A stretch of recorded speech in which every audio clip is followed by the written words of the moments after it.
बिस्मिल्लाहिर्रहमानिर्रहीम। अस्सलामु अलैकुम फ्रेंड्स।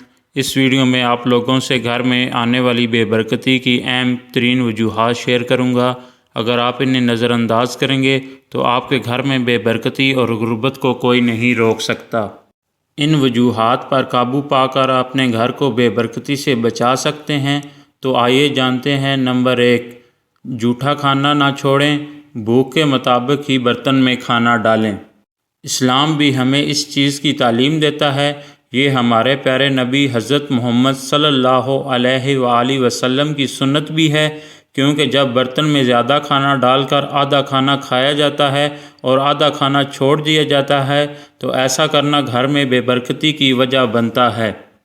नंबर 2, घर में नमाज ना अदा करना भी बेबरकती का बाइस बनता है। मस्जिद में जाकर फ़र्ज़ नमाज अदा करें, लेकिन सुन्नत या नफल नमाज घर में ज़रूर अदा करें।